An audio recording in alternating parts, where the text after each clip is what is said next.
नमस्कार दोस्तों, स्वागत है आप सभी का। मैं सौरभ भारती आप सभी का हार्दिक स्वागत करता हूं ऑनलाइन सारथी में। दोस्तों, लैब असिस्टेंट की भर्ती आ चुकी है और उम्मीद करता हूं आप लोग इसके लिए प्रतिबद्ध होंगे। जो लोग भी अभी 12वीं का एग्जाम देने वाले हैं उनके लिए भी बहुत अच्छा मौका है। 12वीं पास करते ही दोस्तों नौकरी मिल जाए, इससे अच्छा वर्तमान समय में कुछ हो नहीं सकता। तो आप लोगों के लिए ही ये क्लासें विशेष रूप से आयोजित की जा रही हैं। आज का हमारा टॉपिक है दोस्तों वायुमंडल का संगठन और उसकी संरचना। थोड़ा इसमें डिटेल में पढ़ना पड़ेगा क्योंकि लैब असिस्टेंट का जो सिलेबस है आप उसमें देखेंगे तो बड़ा डिटेल के अंदर सारी चर्चाएं की गई हैं। तो आज मैं आपको इसमें जो भी डिटेलिंग में आपको जो फैक्ट्स पढ़ के जाने चाहिए, जो फैक्ट्स आपके दिमाग में होने चाहिए, वो सारे मैं बता दूंगा। तो आइए शुरू करते हैं। देखिए, अगर आपको इस चैप्टर की पीडीएफ चाहिए जो भी अभी मैं यहाँ पे लिखूंगा तो आपको हमारे टेलीग्राम चैनल से मिलेगी पीडीएफ। वहाँ पे अपडेट होती है क्लास के बाद, तो आप वहाँ जाकर अपडेट पीडीएफ को डाउनलोड कर सकते हैं। ऑनलाइन सारथी के नाम से टेलीग्राम का चैनल है, अभी जाइए चैनल को ज्वाइन कर लीजिए। तो शुरू करते हैं दोस्तों।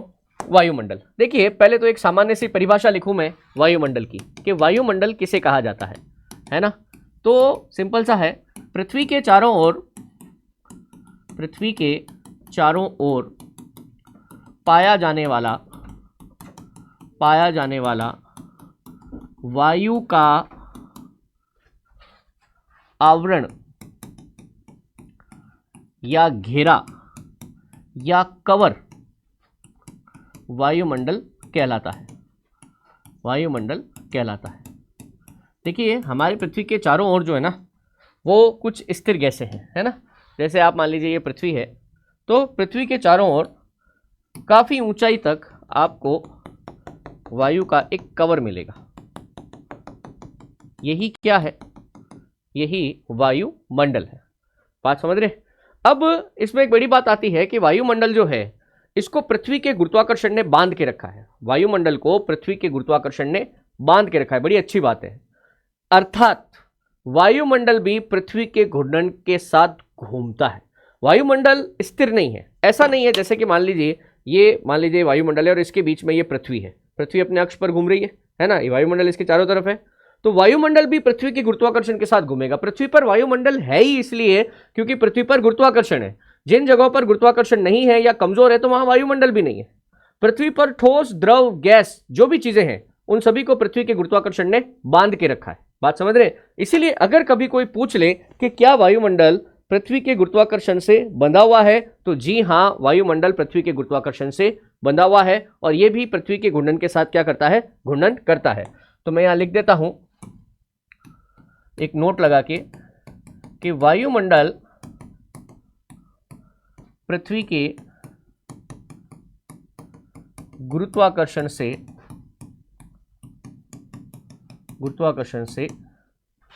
बंधा हुआ है। अतः वायुमंडल भी पृथ्वी के घूर्णन के साथ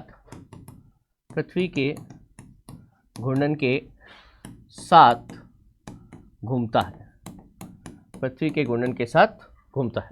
बात समझ रहे? ये वायुमंडल की एक परिभाषा है, ये आपको जरूर याद करनी चाहिए, है ना। एक बात और, वायुमंडल पृथ्वी की सतह से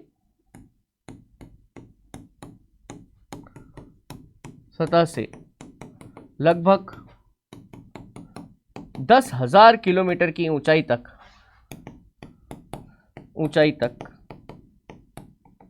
उपस्थित है। हालांकि ऊपर जाते जाते ऊंचाई बढ़ने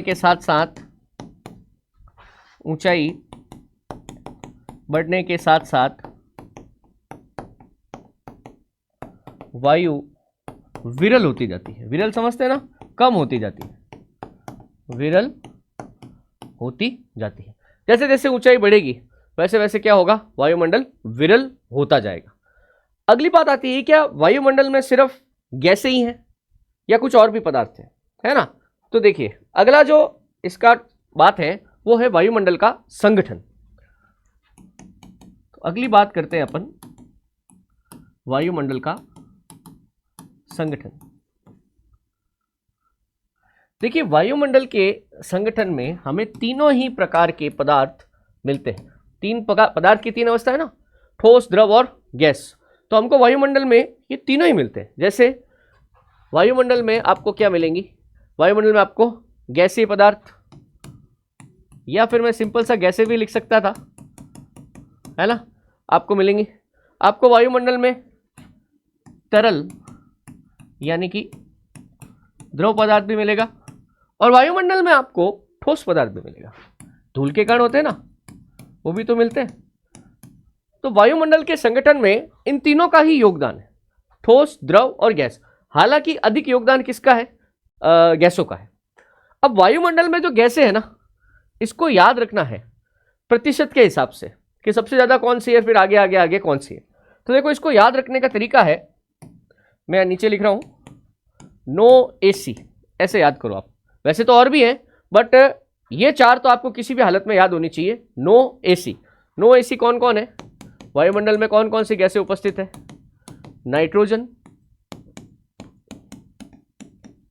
ऑक्सीजन, नो। ए फॉर हो जाएगा ऑर्गन, ए फॉर हो जाएगा क्या? ऑर्गन। और सी फॉर हो जाएगा CO2 यानी कि कार्बन डाई ऑक्साइड। बात समझ रहे? तो इसको याद रखने, कैसे याद रखोगे कि प्रतिशत में कैसे याद रखें? सॉरी, घटते हुए क्रम में, प्रतिशत तो क्या ही बोलूं, घटते हुए क्रम में कैसे याद रखेंगे आप? No AC. ठीक है। अब देखिए, इसमें अगर अपन बात करें कि तरल पदार्थ के रूप में क्या मिलता है, तो देखिए तरल पदार्थ के रूप में हमको यहाँ पे मिलती है जल वाष्प, है ना।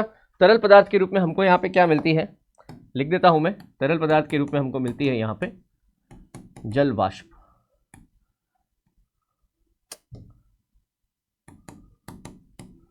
जल वाष्प, समझ रहे? और अगर अपन यहां पे आए तो डस्ट पार्टिकल, धूल के कण, है ना, साथ ही साथ धुआं होता है ना, धुआं, धुआं, धूम्र भी कह सकते हैं, और थोड़े से होते हैं राख। ये जब कभी भी ज्वालामुखी के विस्फोट वगैरह होते हैं ना, तो इससे भी क्या होता है, बड़ी मात्रा के अंदर राख निकलती है ना। ये राख भी जो है वायुमंडल में जाकर इकट्ठी हो जाती है। थोड़ा सा मैं इनका बताऊं, एटलीस्ट इनका तो आपको ना प्रतिशत भी याद होना चाहिए कि कौन सी कितनी प्रतिशत है। जैसे कि वायुमंडल में लगभग 78% क्या है? नाइट्रोजन है। लगभग, वैसे 20.8 है, पर मैं 21 लिख रहा हूं। 21% क्या है? ऑक्सीजन है। 0.93% क्या है? 0.93% ऑर्गन है। और 0.03% क्या है? 0.03% क्या है? कार्बन डाइऑक्साइड है। वैसे मैं अभी बाकी सारी गैसें भी लिखूंगा कि भाई कार्बन डाइऑक्साइड के बाद नियॉन आती है, नियॉन के बाद हीलियम आती है, हीलियम के बाद ओजोन आती है ना, हाइड्रोजन आती है, तो वो भी मैं लिखूंगा। बट एटलीस्ट ये चार गैसें आपको पता होनी चाहिए। नो एसी, कौन कौन सी है? No AC. तो एक बार अपन इन गैसों की बात करते हैं कि कौन कौन सी गैसें हैं, गैसों का क्या क्या गुणधर्म है, और गैसों की क्या क्या उपयोगिता है। ठीक है। तो सबसे पहले अपन बात कर रहे हैं गैसों की। तो पहला अपन ले लेते हैं गैसें। गैसों में भी पहली कौन सी ली हमने? नाइट्रोजन। ठीक है। अब देखिए, थोड़ा सा नाइट्रोजन का आपको पता होना चाहिए। अब नाइट्रोजन जब अपन लिखते हैं नाइट्रोजन गैस, तो मेरे को लिखना पड़ता है N2। नाइट्रोजन तत्व लिखना है तो N लिखा जाएगा, बट नाइट्रोजन गैस लिखना है तो क्या लिखना पड़ेगा? N2 लिखना पड़ेगा। देखिए, इसका जो परमाणु क्रमांक होता है, परमाणु क्रमांक वो है 7, और इसका जो परमाणु भार है वो होता है 14। यानी कि इसको ऐसे लिखा जाता है 7N14। रासायनिक रूप से इसको ऐसे लिखा जाता है। बात समझ रहे? फिर मृदा के अंदर नाइट्रोजन का मेन काम क्या है? मृदा के अंदर पोषक तत्वों का निर्माण, है ना। मैं लिख देता हूं यहां पे, नाइट्रोजन का मुख्य कार्य मृदा में पोषक तत्वों का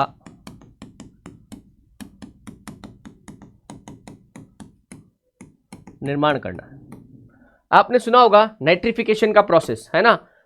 एजोबैक्टर वगैरह जो है ये आपको मिलेगा, है ना।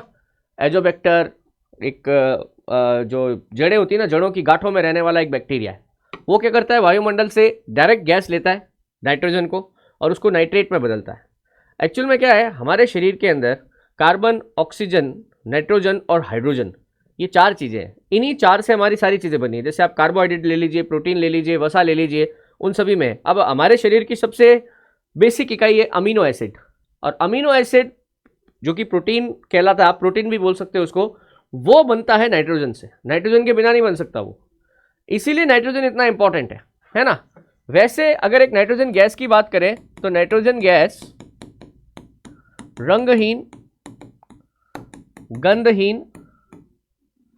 गंधहीन और स्वादहीन, अर्थात कोई टेस्टलेस, ऑर्डरलेस है, स्वादहीन गैस है। बात समझ रहे? और वायुमंडल में अधिकतम लगभग आप 120 किलोमीटर तक चले जाइए, वहां तक ही मिलती है। वायुमंडल में अधिकतम 120 किलोमीटर की ऊंचाई तक ही मिलती है। बात समझ रहे? जितना रोल ऑक्सीजन का है उतना ही रोल हमारे जीवन में किसका? नाइट्रोजन का भी। इसके बिना प्रोटीन नहीं बन पाता। दूसरी गैस जैसे मैंने बताया आपको नो, तो दूसरी ओ फॉर ऑक्सीजन। अब जब मैं ऑक्सीजन गैस लिखूंगा तो अगेन मुझे यहां पर भी क्या लिखना पड़ेगा? O2 लिखना पड़ेगा। ऑक्सीजन का अगर परमाणु है तब O आएगा, बट ऑक्सीजन गैस है तो O2 हो जाएगा, है ना। अब टेक्निकली, है ना, ये 20.94% है वायुमंडल में, जिसको नियरली इक्वल टू मैंने कितना कर दिया था? 21% कर दिया था। वो तो 78 है ना, ये लगभग 20.94% है। अब इसका भी अगर अपन परमाणु क्रमांक देखें तो इसका परमाणु क्रमांक तो है 8 और इसका परमाणु भार है, परमाणु भार जो है वो है 16। तो इसको ऐसे लिखते हैं रासायनिक भाषा में 8O16। इसको ऐसे लिखा जाता है। क्रमांक हमेशा नीचे होता है, भार हमेशा ऊपर होता है ना। तो ये से अपन और क्या, यह प्राणदायिनी या जीवनदायिनी गैस है। हमारी पृथ्वी पर जो भी लिविंग ऑर्गेनिजम्स है, अर्थात पादप और जंतु, ये सभी इसी ऑक्सीजन के कारण उपस्थित हो पाते हैं। इसी के कारण वस्तुएं जलती है। ये वस्तुओं को जलाने में सहायक है, ज्वलनशील है, जलाने में सहायक है। ऑक्सीजन की उपस्थिति में ही आग लग सकती है, और बाकी अगर ऑक्सीजन नहीं है तो आग नहीं लगेगी, है ना। यह नीली ज्वाला के साथ जलती है, नीली ज्वाला के साथ जलती है। इसलिए अगर आप सिर्फ और सिर्फ ऑक्सीजन को जलाएंगे तो एकदम ब्लू कलर की फ्लेम उगेगी। समझ रहे हैं आप? वायुमंडल में अधिक से अधिक 16 किलोमीटर से 64 किलोमीटर की ऊंचाई तक ही ये गैस अवेलेबल है। ठीक है, वायुमंडल में 16 से 64 किलोमीटर की ऊंचाई तक ही यह गैस पाई जाती है। बात समझ रहे? 16 से 24 किलोमीटर तक की ये गैस क्या करती है? यहां पर पाई जाती है। ठीक है, तो नो, NO। अगली कौन सी थी? ऑर्गन। तो अगली तीसरी गैस की बात करता हूं मैं। तीसरे नंबर पे कौन सी है? ऑर्गन। ठीक है, देखिए ऑर्गन का सिंबल ARE है। इसका जो परमाणु क्रमांक है ऑर्गन का वो है 18, और इसका जो द्रव्यमान कह दीजिए, है ना, या परमाणु भार कह दीजिए, परमाणु द्रव्यमान जो है वो है 40। कितना? 40। तो ऑर्गन का फिर रासायनिक सिंबल क्या हो जाता है? 18AR40। ये है ना। और मैंने अभी आपसे बात करी थी कि वायुमंडल में ऑर्गन की उपस्थिति कितनी है? 0.93%। ऑर्गन जो है ये कंपैरेटिवली क्या है? ऑर्गन हल्की गैस है ना, ज़्यादा भारी नहीं। तो लिख देते हैं ऑर्गन एक हल्की गैस है, अर्थात ये आपको वायुमंडल में, है ना, सामान्यतः वायुमंडल में ज़्यादा ऊंचाई पर मिलेगी। यह सामान्यतः वायुमंडल में ज्यादा ऊंचाई पर मिलती है। बात समझ रहे? तो ये कौन सी हो गई? ऑर्गन। फिर देखिए एक और महत्वपूर्ण गैस हमारे पास कौन सी है? Carbon dioxide. कार्बन डाइऑक्साइड या जिसको अपन बोलते हैं CO2। अब ये सिंगल गैस तो है नहीं, कार्बन ऑक्सीजन दोनों है, तो ये एक यौगिक है। गैस तो है, गैसेस स्टेट में तो है, परंतु ये क्या एक यौगिक है ना। CO2 जो है बहुत महत्वपूर्ण है यार। यह पेड़ पौधों में प्रकाश संश्लेषण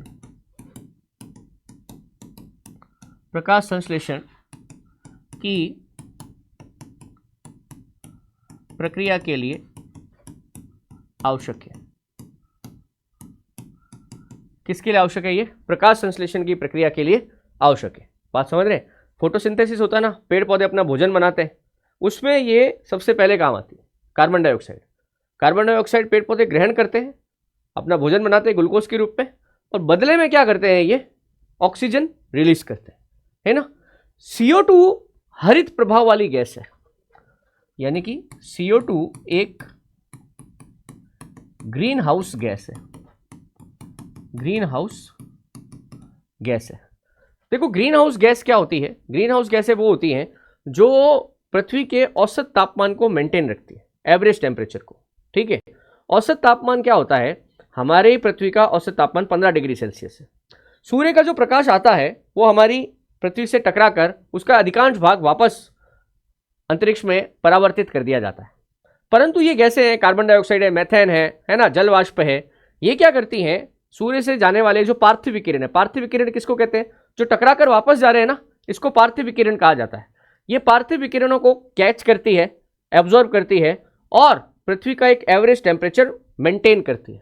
तो ऐसी गैसें जो सूर्य से आने वाले पार्थिव विकिरण कभी भी शब्द आ जाए तो समझ जाना, जो प्रकाश पृथ्वी से टकराकर वापस जा रहा है उसे पार्थिव विकिरण कहा जाता है। तो इस पार्थिव विकिरण को जो गैसें कैप्चर करती हैं, पकड़ती हैं, है ना, अवशोषित करती हैं, उन्हें क्या कहा जाता है? ग्रीन हाउस गैस कहा जाता है। ग्रीन हाउस गैसें पृथ्वी के औसत तापमान को मेंटेन करने के लिए जरूरी है, परंतु इनकी मात्रा अगर जरूरत से ज्यादा बढ़ जाए तो ऑब्वियस सी बात है कि वो ज्यादा से ज्यादा गर्मी को पकड़ेंगी भी, तो पृथ्वी के औसत तापमान में वृद्धि होगी, तो फिर इसे ग्लोबल वार्मिंग कहा जाएगा। समझ रहे हैं आप? भूमंडलीय ताप। तो वायुमंडल में सर्वाधिक पाई जाने वाली ग्रीन हाउस गैस कौन सी है? Carbon dioxide. बात समझ रहे हैं? यह पृथ्वी के औसत तापमान को नियंत्रित करती है, औसत टेम्परेचर को नियंत्रित करती है। जरूरत से ज्यादा कार्बन डाइऑक्साइड अगर बढ़ेगी तो पृथ्वी का औसत तापमान भी बढ़ेगा, है ना। CO2 का सर्वाधिक अवशोषण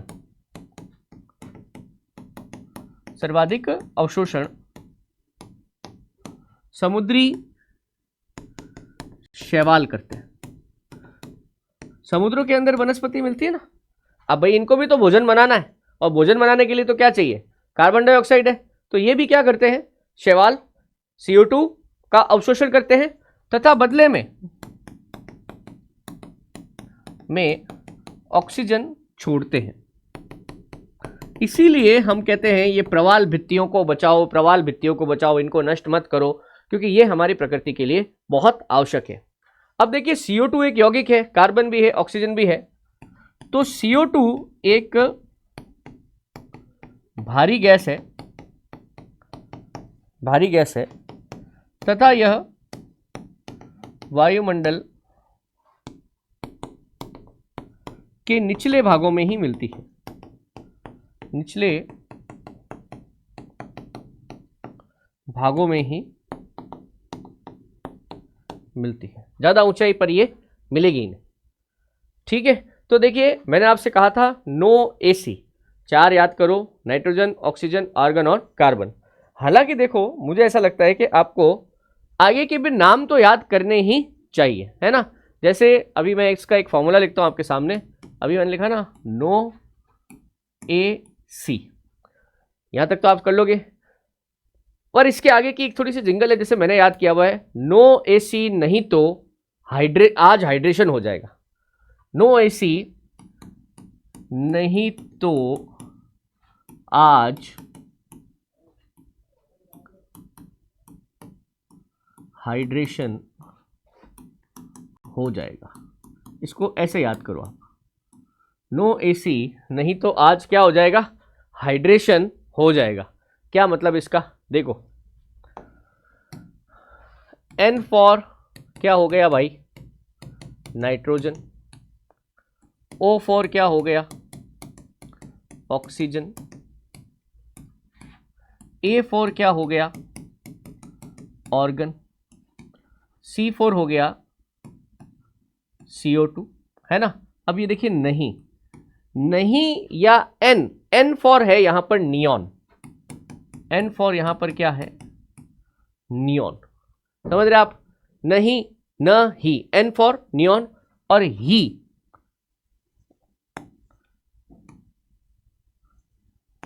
देखिए एन फॉर तो क्या हो गया, नियॉन, और ये जो ही है, ही फॉर हो गया क्या, हीलियम। ही फॉर क्या है, हीलियम। हीलियम के बाद आज, आज आ फॉर है ओजोन, है ना। और हाइड्रे, हाइड्रे का मतलब हाइड्रोजन, हाइड्रे इज फॉर हाइड्रोजन। अब ये क्रम है, ये ढाल उतार है, ढाल उतार समझ गए ना, छोटे से बड़े से छोटे की तरफ जा रहे हैं। अगर आप इनके प्रतिशत को भी याद करना चाहते हैं, जैसे नाइट्रोजन अभी मैंने आपको बताई थी 78%, ऑक्सीजन मैंने आपको बता दिया था कि हम नियरली 20.93 है, बट नियरली अपन कितना ले लेते हैं उसको, 21% ले लेते, ज़्यादा फर्क नहीं पड़ता, 21% याद कर लीजिए, है ना। ऑर्गन मैंने अभी आपको बताया कितना, 0.93%। CO2 की हमारी बात हुई 0.03%, ठीक है।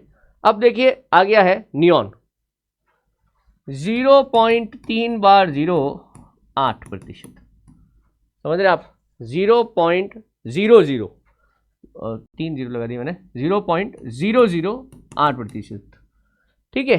फिर आता है हीलियम, हीलियम में 3 जीरो आते हैं, 0.005%, ये क्या है, हीलियम है ना। ओजोन 0.00006%, ओजोन, है ना।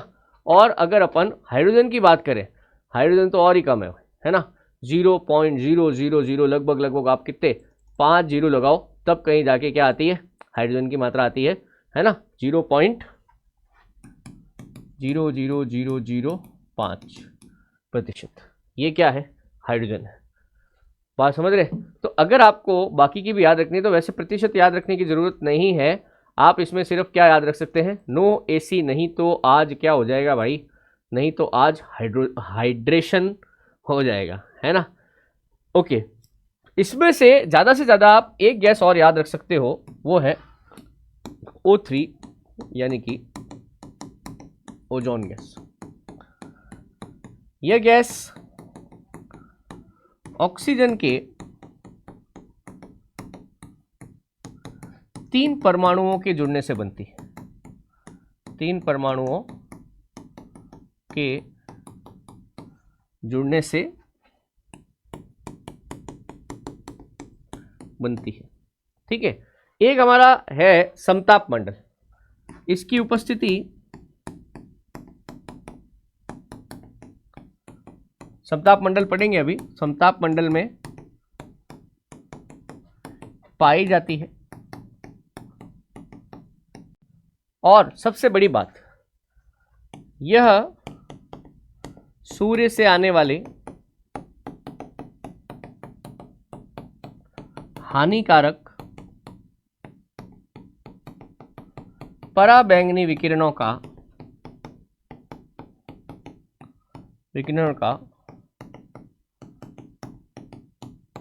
अवशोषण करती है। पराबैंगनी विकिरणों का क्या करती है, अवशोषण करती है। तो एक थोड़ा सा आप चाहो तो भले ही ऑक्सीजन के बारे में थोड़ी सी और बात कर सकते हो, अदरवाइज नो एसी, मेन तो अपने यही है। ठीक है, तो देखिए ये क्या हुए, गैसियस पदार्थ हुए या गैसें हुए।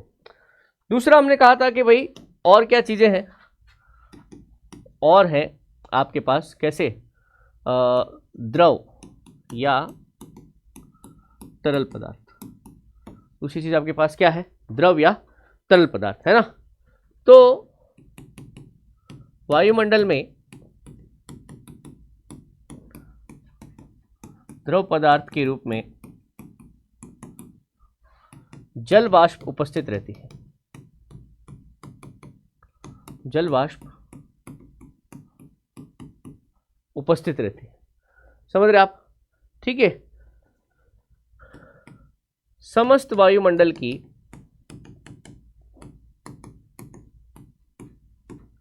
लगभग 50% जल वाष्प मात्र 2 किलोमीटर की ऊंचाई तक मिलती है। 2 किलोमीटर की ऊंचाई तक मिलती है, बात समझ रहे। जबकि 8 किलोमीटर की ऊंचाई तक और अगर अपन चले जाए, है ना, जबकि 8% की ऊंचाई तक 90% तक जल वाष्प उपस्थित रहती है, बात समझ रहे। वायुमंडल में जितनी अधिक जल वाष्प होगी, उपस्थित जल वाष्प जो होगी, है ना, इसके लिए हम एक शब्द भी इस्तेमाल करते हैं, आर्द्रता। वायुमंडल में जो जल वाष्प उपस्थित है उसके लिए हम क्या शब्द इस्तेमाल करते हैं, आर्द्रता। ये आर्द्रता ही जो है ना, इसको अगर टेम्परेचर कम मिल जाए, है ना, ठंडक मिल जाए, तो यही किस में बदलती है, फिर वर्षा में बदलती है, बात समझ रहे। तो मैं लिख देता हूं, वायुमंडल में उपस्थित आर्द्रता ही क्या कहलाती है, जल वाष्प कहलाती है, बात समझ रहे। बेसिकली जल वाष्प जो है ना, इसी की वजह से ये वर्षण होता है, वर्षा जल वाष्प के कारण ही हो रही है। एक्चुअल में पूरी साइकिल है, मैं थोड़ा सा लिख देता हूँ, बाकी तो क्या है कि अपने वाष्पीकरण का एक चैप्टर ही अलग है, वहाँ पे मैं पूरा और उसको डिटेल से पढ़ा दूंगा आपको, है ना। तो इसमें ये होता है, समुद्रों का वाष्पीकरण सौरिक विकिरण, धूप भी लिख सकता था मैं, सौरिक विकिरण के कारण होता है। इस कारण जल वाष्प वायुमंडल में पहुंचती है, वायुमंडल में पहुंचती है। यही जल वाष्प जब ठंडी होती है, यानी कि ये ठंडा होने की प्रक्रिया होती है संघनन, तब वर्षण यानी कि वर्षा के रूप में जल पुनः पृथ्वी पर पहुंचता है, पृथ्वी पर पहुंचता है। हमारे सिलेबस में एक है जल चक्र, ये जल चक्र की बात हो रही है एक्चुअल में, है ना। जल चक्र में अपन इसको और डिटेल में कर लेंगे, किस तरह से वाष्पीकरण होता है, वाष्पीकरण के बाद किस तरीके से वायुमंडल में आर्द्रता ठंडी होती है, बादल बनते हैं, बादलों से वर्षा होती है, ये सारी बातें अपन एक चैप्टर और है अपना पास, ऐसा ऐसा वहाँ पे कर लेंगे, ठीक है। ओके, अगली बात होती है, ये द्रव पदार्थ हो गए, तो अगले पदार्थ कौन से थे हमारे पास, ठोस पदार्थ, है ना। तो अगली चर्चा करते हैं अपन किसकी, ठोस पदार्थों की। तीसरा हमारे पास क्या था, ठोस पदार्थ, है ना, सॉलिड पार्टिकल। अब पहली बात, इसमें क्या क्या चीज़ें होती हैं, ठोस तो काफ़ी सारी चीज़ें होती है, जैसे मैंने धूल के कण तो आपको बताया था, धूल के कण, है ना, ये होते हैं। इसके अलावा धुआं मैंने लिखा था, वहाँ पे मैंने ज्वालामुखी की राख लिखी थी, है ना। कई बार हवा में बहुत छोटे छोटे हिम हिम समझ रहे हो ना आप, बर्फ के कण हो जाते हैं, है ना। कई बार होता है उल्का पिंड की राख हो जाती है। उल्का पिंड हमारे उसमें प्रवेश करते हैं ना वायुमंडल में, तेजी से जलते हैं वो, उसके कारण भी जो छोटे छोटे कण बनते हैं।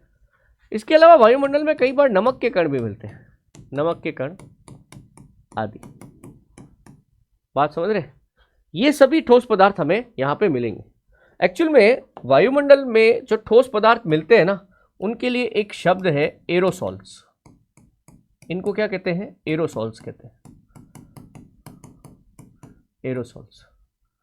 जैसे वो आता है ना, सेंट आता है ना, वो परफ्यूम सेंट जो भी आप लेके आओ, आप जब उसको ऐसे, अब वो है देखो लिक्विड है, पर जब आप उसको ऐसे करते हो तो छोटे छोटे जो पार्टिकल्स निकलते हैं वो एरोसॉल्स कहलाते हैं, है ना। तो वायुमंडल में इनकी उपस्थिति जरूरी क्यों है? देखिए, ये ठोस कण जो है, ये ठोस कण जल वाष्प के संघनन की प्रक्रिया, संघनन की प्रक्रिया के लिए आवश्यक है। किसकी प्रक्रिया के लिए? संघनन। संघनन क्या होता है? जब जल वाष्प किसी ठंडी सतह से टकराती है तो जल वाष्प का जल की बूंदों में बदल जाना संघनन कहलाता है।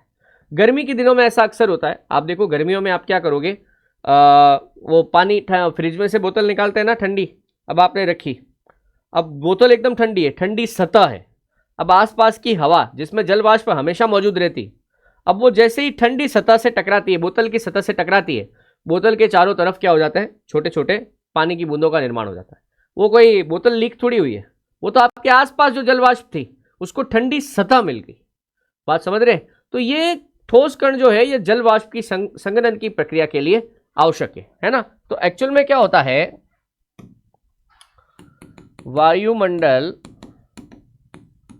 में उपस्थित जल वाष्प के कण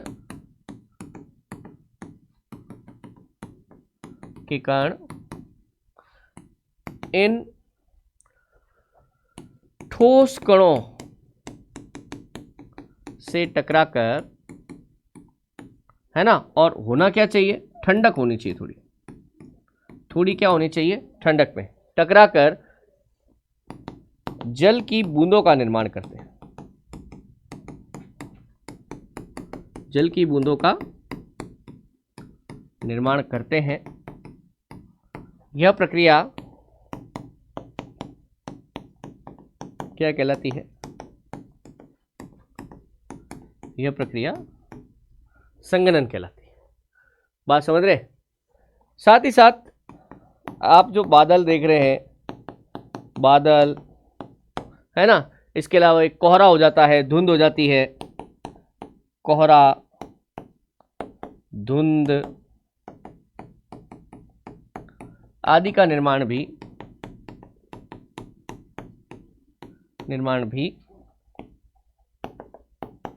धूल के कणों के कारण होता है, धूल के कणों के कारण होता है।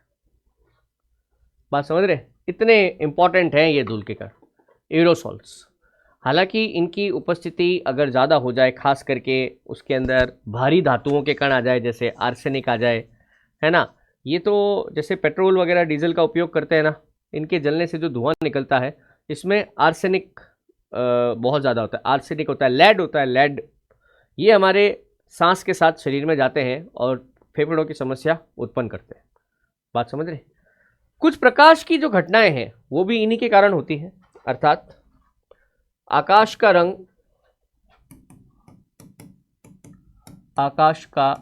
रंग नीला दिखाई देना, नीला दिखाई देना, कॉमा, इंद्रधनुष का बनना, है ना, इंद्रधनुष का बनना, या फिर सुबह और शाम, है ना, या सुबह शाम सूर्य के चारों ओर लालिमा का होना इन सब घटनाओं में भी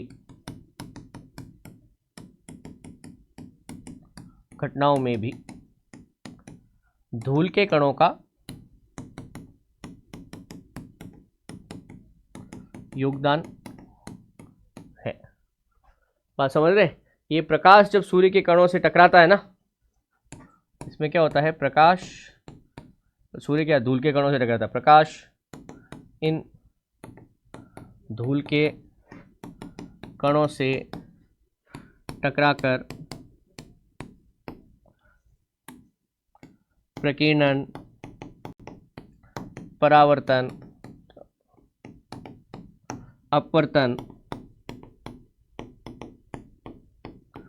आदि घटनाएं करता है। बात समझ रहे? इन सब में किसका योगदान है? इन सब में धूल के कणों का योगदान है। आजकल है ना एक शब्द और चलता है, वो शब्द भी आप ध्यान रखो यार, स्मॉग। ये दिल्ली विल्ली में इतना प्रदूषण हो रहा है ना, एक शब्द चलता है स्मॉग। लिख दूं क्या यहाँ?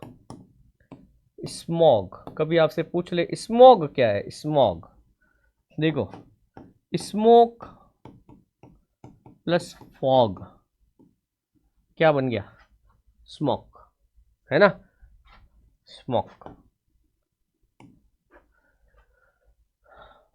शहरों के अंदर आजकल क्या हो रहा है यार, बहुत ज़्यादा मात्रा में प्रदूषण हो रहा है, गाड़ियों से भी हो रहा है और इंडस्ट्रियल भी हो रहा है।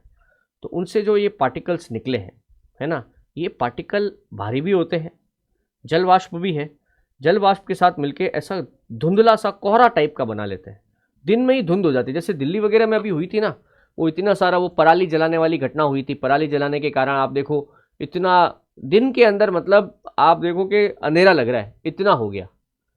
तो ये एक्चुअल में क्या होती है? स्मॉग कहलाती है, स्मोक प्लस फॉग।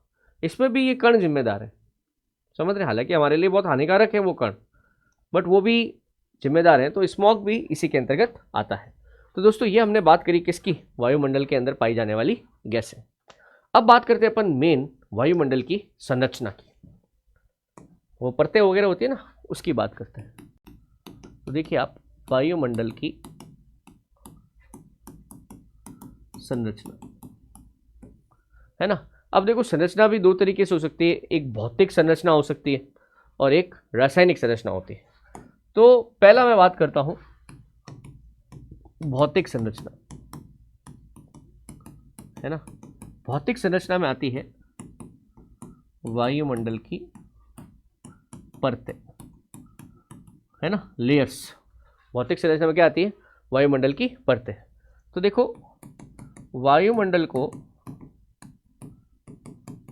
मुख्यतः 5 परतों में बांटा गया है, 5 परतों में बांटा गया, ठीक है। देखिए अगर अपन पृथ्वी की सतह से बात करें, ये पृथ्वी की क्या है? सतह। सतह से ऊपर चलते ही जो पहली पट्टी हमारे पास आती है, सबसे पहली परत जो आती है सतह से ऊपर चलते ही, लगभग 8 से 18 किलोमीटर की इसकी ऊंचाई पर पहली परत जो आती है, ये परत है क्षोभ मंडल। अब आप एक बात पूछोगे कि सर अपन अगर पृथ्वी से ऐसे ऐसे ऊंचाई पर जा रहे हैं तो आपको कैसे पता कि ये क्षोभ मंडल है 18 किलोमीटर तक, फिर 32 तक समताप मंडल है, फिर 80 तक मध्य मंडल है, फिर 400 तक आयन मंडल है, आपको कैसे पता? एक्चुअल में क्या होता है, आप जैसे जैसे वायुमंडल मतलब पृथ्वी की सतह से ऊंचाई पर जाते हो, वैसे वैसे तापमान बदलता है, टेम्परेचर में चेंज आता है यार, बड़ी अजीब बात है।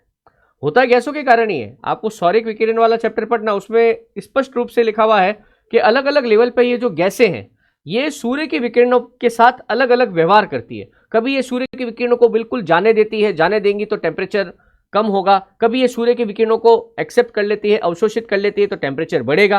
तो क्या है, हर लेयर में आपको टेम्परेचर में अंतर दिखेगा। जैसे क्षोभ मंडल है, क्षोभ मंडल में अपन जैसे जैसे ऊंचाई पर जा रहे हैं वैसे वैसे तापमान में कमी आ रही है, वैसे वैसे क्या आ रही है? तापमान में कमी आ रही है। तो इस वजह से ये क्षोभ मंडल हो गया। अगला क्या है देखो आप, समताप। अगला क्या है? समताप। अर्थात समान तापमान में कोई बदलाव आ ही नहीं रहा है, तापमान में कोई बदलाव आ ही नहीं रहा है, तो ये कैसा मंडल हो जाएगा, ये समताप मंडल हो जाएगा। बात समझ रहे? इसके बाद अगला जो आता है तो तापमान फिर से ठंडा होने लग जाता है, फिर से नया तापमान ठंडा होने लग जाता है, तो फिर ये आ जाता है कौन सा मंडल, ये आ जाता है मध्य मंडल यानी कि मीजोस्फीयर। फिर अगले और ऊपर जाएंगे तो 400 किलोमीटर तक लगभग क्या होता है, ऐसे आयन मिलते हैं जहां से रेडियो तरंगे टकराकर वापस आ जाती हैं, तो वो क्या हो जाता है, आयन मंडल। और उसके बाद तो आप देखिए लगभग 10,000 किलोमीटर तक आपको एक बड़ा ही आवरण मिलेगा, है ना, इसको अपन बोलते हैं बहिर्मंडल। क्या मिलते हैं, बहिर्मंडल। तो पृथ्वी की सतह से अगर अपन चलते रहें तो हमारा पहला मंडल कौन सा है, पहला मंडल है क्षोभ मंडल, दूसरा समताप मंडल, तीसरा मध्य मंडल, चौथा आयन मंडल और पांचवा बहिर्मंडल। तो बारी बारी से अपन इनकी बात करते हैं कि इनकी क्या क्या विशेषता है। पहला तो मैंने बता दिया कि ये जो विभाजन किया गया है ये टेम्परेचर के आधार पर किया गया है। इसका पहला क्या है, टेम्परेचर। तो शुरुआत कर रहा हूं मैं कहां से, क्षोभ मंडल से। क्षोभ मंडल को टोपोस्फीयर भी बोलते हैं। पृथ्वी पर वायुमंडल की जो पहली परत है जो सतह के सबसे पास है वो क्या, क्षोभ मंडल है, जिसको कहते हैं टोपोस्फीयर। बात समझ रहे? तो सबसे पहली बात, इसकी ऊंचाई की अगर अपन बात करें तो क्या है, क्योंकि पृथ्वी थोड़ी सी चपटी भी है और पृथ्वी लगातार घूर्णन भी कर रही है, तो भूमध्य रेखा पर, भूमध्य रेखा पृथ्वी की सतह से शुरू करो और भूमध्य रेखा पर लगभग आप 18 किलोमीटर की ऊंचाई तक चले जाइए, आपको क्षोभ मंडल मिलेगा। परंतु ध्रुवों पर इसकी चौड़ाई थोड़ी कम है। कितनी, 14 किलोमीटर। और ये ऊंचाई कहां से है, ऊंचाई पृथ्वी की सतह से नापी जाती है, पृथ्वी की सतह से नापी जाती है। बात समझे? इसका क्षोभ मंडल का यानी नामकरण जो किया गया है, क्षोभ मंडल है साहब, ये टोपोस्फीयर है ना, टी जेरेंस डी बोर्ड द्वारा, टी जेरेंस डी बोर्ड व्यक्ति का नाम है, इसने इसका नामकरण किया था, है ना। इसमें विशेषता क्या है, विशेषता सर्वाधिक धूल के कण, गैसें और जल वाष्प, जो कुछ भी है वायुमंडल के अभी संगठन में हमने जो बात करी, वो सभी इसी परत में सर्वाधिक होते हैं, इसी परत में सर्वाधिक पाए जाते हैं,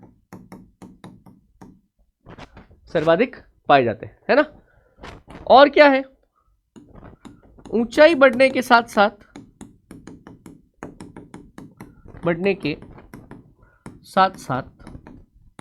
इस परत में तापमान लगातार घटता है, तापमान लगातार घटता है। अगर आप 165 मीटर की ऊंचाई पर, हर 165 मीटर की ऊंचाई पर 1 डिग्री सेल्सियस में तापमान घटता है, प्रत्येक 165 मीटर की ऊंचाई पर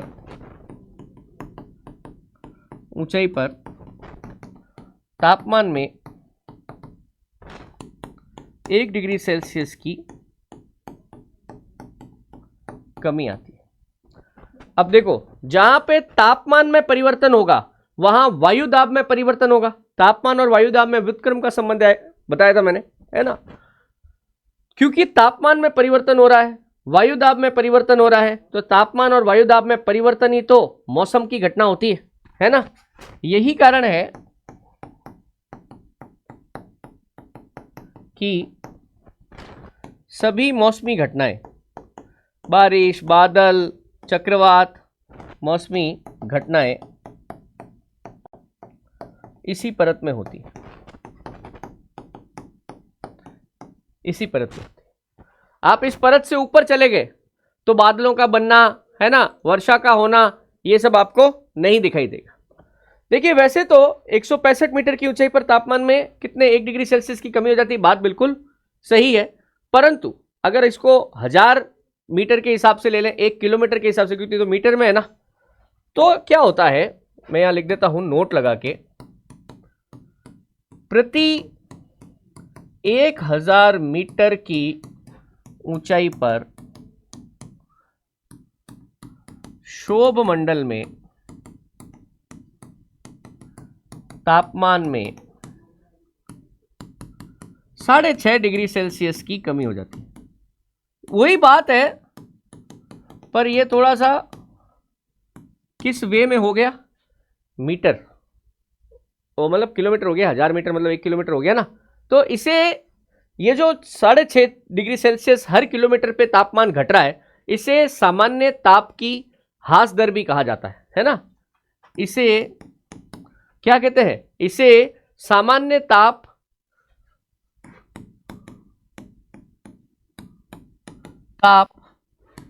ह्रास दर कहा जाता है।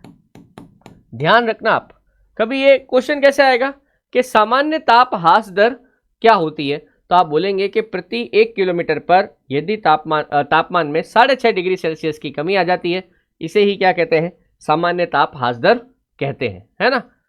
फिर देखिए वैसे तो इसकी ऊंचाई कितनी, 18 किलोमीटर तक मैक्सिमम, पर अब 18 से 20, देखो जब भी चेंज होता है ना ट्रांजिशन, तो कुछ संक्रमण क्षेत्र आता है। तो 18 से 20 किलोमीटर,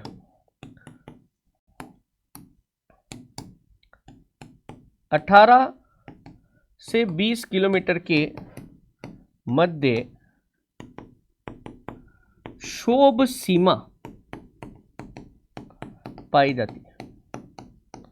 क्या पाई जाती है, क्षोभ सीमा। इसका अर्थ है कि भाई अब इस ऊंचाई पर तापमान क्षोभ मंडल खत्म होने वाला है, और दूसरा जो अगला मंडल है जिसको हम समताप मंडल कहते हैं, वो क्या होने वाला है, शुरू होने वाला है। ठीक है, तो दूसरा मंडल लेते हैं अपन। दूसरा मंडल कौन सा है, समताप मंडल। ठीक है, इसको बोलते हैं स्ट्रेटोस्फीयर। स्ट्रेटोस्फीयर, देखिए नाम से स्पष्ट होना चाहिए आपको, समताप, समान ताप वाला मंडल, अर्थात जहां पर टेम्परेचर कांस्टेंट रहेगा। क्षोभ मंडल में क्या हो रहा था, जैसे जैसे ऊंचाई बढ़ रही थी तापमान कम हो रहा था, बट यहां पे तापमान समान है ना। इस परत में तापमान हमेशा स्थिर रहता है, स्थिर रहता है। अब देखो तापमान स्थिर रहेगा, इस कारण वायु दाब भी स्थिर रहता है, स्थिर रहता है। अगर ताप और दाब में कोई परिवर्तन ही नहीं हो रहा है तो मौसम संबंधी घटनाएं भी नहीं होंगी। ताप और वायु दाब में कोई परिवर्तन नहीं होता तो मौसम संबंधी भी कोई घटना नहीं होती, है ना। अर्थात यह एक शांत परत है, कोई बादल नहीं, कोई तूफान नहीं, कुछ नहीं, शांत परत है ना। अतः वायुयान उड़ाने के लिए आदर्श है, वायुयान उड़ाने के लिए आदर्श है। वायुयान क्षोभ मंडल से ऊपर हमेशा समताप मंडल में ही उड़ते हैं, बात समझ रहे हैं। अब इसकी एक ऊंचाई की बात करें अपन, देखिए 18 से 20 तो क्षोभ सीमा है, अर्थात 20 किलोमीटर के बाद ही ये शुरू होगी, है ना। तो इसकी ऊंचाई जो मानी जाती है सामान्यतः वो मानी जाती है 20 किलोमीटर से 50 किलोमीटर तक। 20 किलोमीटर से 50 किलोमीटर तक। बात समझ रहे? लगभग लगभग कहां तक? 50 किलोमीटर तक ये चली जाती है ना। पर इसके बीच में, इस परत में लगभग 20 से 35 किलोमीटर तक की ऊंचाई पर ओजोन परत भी मिलती। ओजोन परत समताप मंडल का ही भाग है। ओजोन परत पाई जाती। कारण तो समझ गए आपके, है ना, क्योंकि ओजोन परत जो है वो भी पीछे मैंने बताया था आपको क्या करती है, सूर्य से आने वाले हानिकारक पराबैंगनी विकिरणों को क्या करती है? अवशोषित करती है। वो यहां पे ही मिलता है, ओजोन परत यही मिलती है आपको। अब जैसे वहां पर शोभ सीमा थी 18 से 20, ऐसे ही यहां पर समताप सीमा भी है। यहां पर क्या है? समताप सीमा। क्या है? समताप। भाई समताप के ऊपर कौन सा मंडल है? मध्य मंडल। तो समताप मंडल व मध्य मंडल के बीच की सीमा लगभग कहां पर? लगभग 50 किलोमीटर की ऊंचाई पर। 50 किलोमीटर की ऊंचाई पर। बात समझ रहे? वो क्या हो जाएगी? समताप सीमा हो जाएगी। ठीक है। तो अगला मंडल कौन सा आ गया? मध्य मंडल या मीजोस्फीयर। तो वो करते हैं। तीसरा मंडल कौन सा?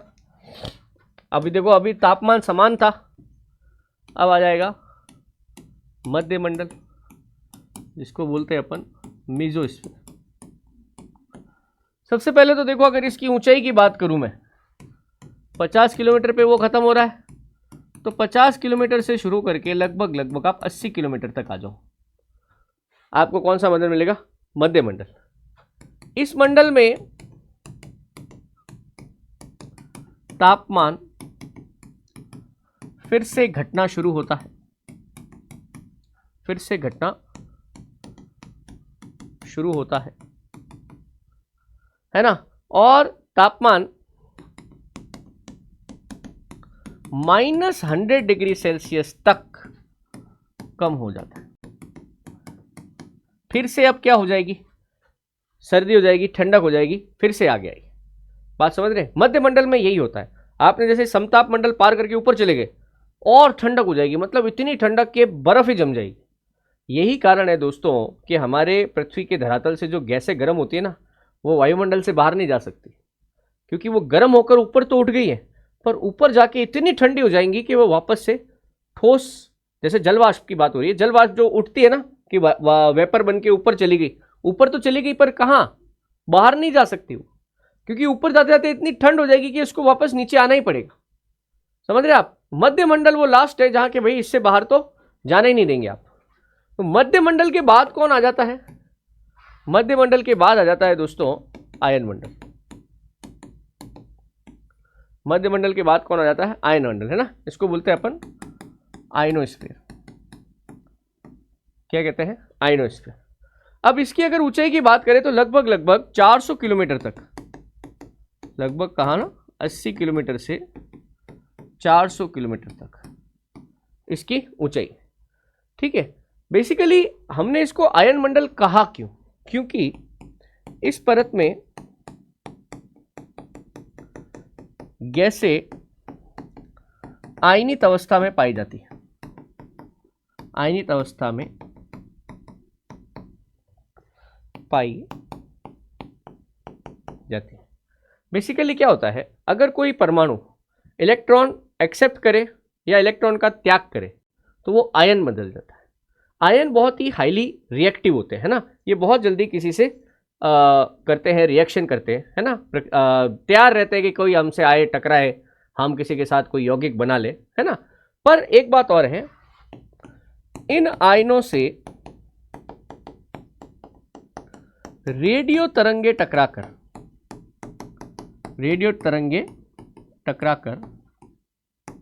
पुनः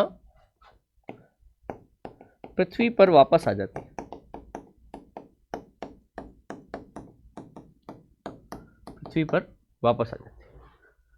बात समझ रहे? इसी कारण से हमारा रेडियो जो कनेक्शन है या रेडियो संप्रेषण, लाइव स्ट्रीमिंग वगैरह ये सब कुछ है, इसी के कारण संभव हो रहा है ना। इसका मतलब है, इसका एक क्वेश्चन बन जाएगा, नोट लगा के लिख देता हूं मैं। आयन मंडल पृथ्वी पर होने वाले संप्रेषण, संप्रेषण का अर्थ है कम्युनिकेशन, कम्युनिकेशन के लिए महत्वपूर्ण है, कम्युनिकेशन के लिए महत्वपूर्ण है ना। इसमें बहुत सारी इनर्ट गैसेस भी मिलती है, हीलियम, जिनॉन, क्रिप्टॉन, ये बहुत सारी गैसेस जो हैं, इनके कण कहाँ पड़े हैं? इनके कण मध्यमंडल में पड़े हैं, इनसे टकराकर ये आ जाते हैं। ठीक है, तो देखो मध्यमंडल हो गया, आयन मंडल हो गया 400 किलोमीटर तक। फाइनली है बहिर्मंडल या एक्सोस्फीयर, 4 और 5। पांचवा है हमारे पास कौन सा मंडल? बहिर्मंडल। ठीक है, एक्सोस्फीयर है ना। इसकी जो ऊंचाई मानी जाती है लगभग, आप मान लीजिए कि वैसे तो 550 किलोमीटर तक और वहां से 10,000 किलोमीटर तक ऊंचाई, 10,000 किलोमीटर तक। 400 से शुरू करो, कहां तक चले जाओ? 10,000 किलोमीटर तक चले जाओ, है ना। यह वायुमंडल की सबसे बाहरी व आखिरी परत है, सबसे बाहरी और आखिरी परत है ना। यहां अत्यंत हल्की गैसें जैसे हाइड्रोजन, हीलियम आदि पाई जाती है। लास्ट बस हाइड्रोजन, हीलियम आदि पाई जाती है। बात समझ रहे? तो ये कौन सा हो जाएगा? ये हो जाएगा हमारा बहिर्मंडल। तो देखिए अभी जो हमने बात करी ना, ये सारी बातें हमने भौतिक जो संगठन है हमारे वायुमंडल का, उसके आधार पर करी। एक्चुअल में हम है ना वायुमंडल का एक रासायनिक संरचना भी पढ़ सकते हैं, थोड़ा सा मैं उसके बारे में बताते। तो हालांकि उस पर क्वेश्चन नहीं बनता है, बट फिर भी क्योंकि सिलेबस का हिस्सा है तो पढ़ना चाहिए हमको। ठीक है, वायुमंडल का रासायनिक संगठन। ठीक है, जैसे एक अपन ने भौतिक संरचना की बात करी थी, दूसरा कौन सा हो जाएगा? रासायनिक संगठन हो जाएगा। देखो रासायनिक आधार पे हो गया,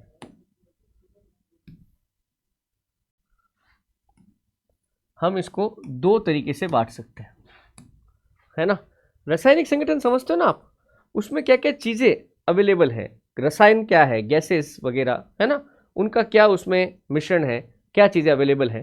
तो इसको दो तरीके से बांट सकते हैं। एक बांट सकते हैं अपन सममंडल, और एक बांट सकते हैं अपन विषम मंडल।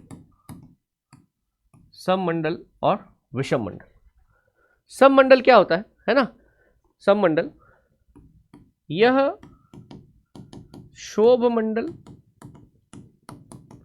समताप मंडल तथा उसके जस्ट ऊपर कौन सा था? मध्य मंडल में पाया जाता है ना। इसकी मतलब विशेषता क्या है? विशेषता अधिकांशतः नाइट्रोजन, ऑक्सीजन व जल वाष्प की उपस्थिति होती है, जल वाष्प की उपस्थिति होती है ना।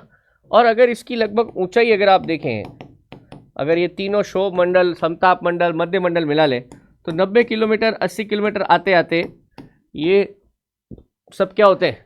खत्म हो जाते हैं ना। 80 किलोमीटर की ऊंचाई तक था, 90 तक आप इसका सीमा में लगा लो, समताप सीमा जो है उसको लगा लो, तो 90 तक आ जाएगा, है ना। दूसरा क्या होता है, विषम मंडल, है ना। विषम मंडल में क्या होता है, दूसरे जो मंडल है ना, इसके अंतर्गत आयन मंडल व क्षोभ मंडल आते हैं। सॉरी, लास्ट वाला कौन सा है, बहिर्मंडल। बहिर्मंडल आते हैं। बात समझ रहे हैं। ऊंचाई कितनी हो जाएगी, 90 किलोमीटर से लगभग कहाँ तक चले जाओ, 10,000 किलोमीटर तक। बात समझ रहे हैं। अब इसमें क्या है, बहुत सारी गैसेस मिलती है। जैसे ऊपर आप जाओगे तो यहाँ पर भी आपको नाइट्रोजन और ऑक्सीजन तो मिलेंगी, पर आपको हाइड्रोजन, हीलियम, ऑर्गन और भी बहुत सारी विषम प्रकार की, अलग अलग प्रकार की गैसेस अवेलेबल हो जाएगी, है ना। खास करके जैसे नाइट्रोजन और ऑक्सीजन है ना। आप जैसे लगभग 1000 किलोमीटर तक चले जाओ, 1000 किलोमीटर तक आपको ये गैसें ज़्यादा मिलेंगी। फिर 1000 किलोमीटर से आप ऊपर चले जाओ, 1000 किलोमीटर से ज़्यादा ऊपर और चले जाओ तो ये गैसें ज़्यादा मिलेंगी। ठीक है, तो ये क्या है, वायुमंडल का एक रासायनिक संगठन है। अर्थात एक विशेष प्रकार की जो गैसें हैं वो एक निश्चित ऊंचाई तक मिलती है। जैसे जलवाष्प और ऊंचाई पर नहीं मिलेगी, 90 से ज़्यादा मिलेगी नहीं, कंपोजिशन चेंज हो जाएगा। तो रासायनिक कंपोजिशन के आधार पर हमने ये किया। उधर हमने तापमान के आधार पर किया था, भौतिक विभाजन तापमान के आधार पर है, रासायनिक विभाजन उपस्थित गैसें और जलवाष्प के आधार पर है। ओके, तो दोस्तों ये हमारा एक पूरा पर्टिकुलर टॉपिक था। उम्मीद करता हूँ पसंद आया होगा। चीज़ें सारी मैंने लिख दी हैं, आप तो बस इसको नोट डाउन करने का काम करिए, बढ़िया नोट्स बनाइए, उनका रिवीजन करिए, अच्छा हो जाएगा, उसकी चिंता नहीं है ना।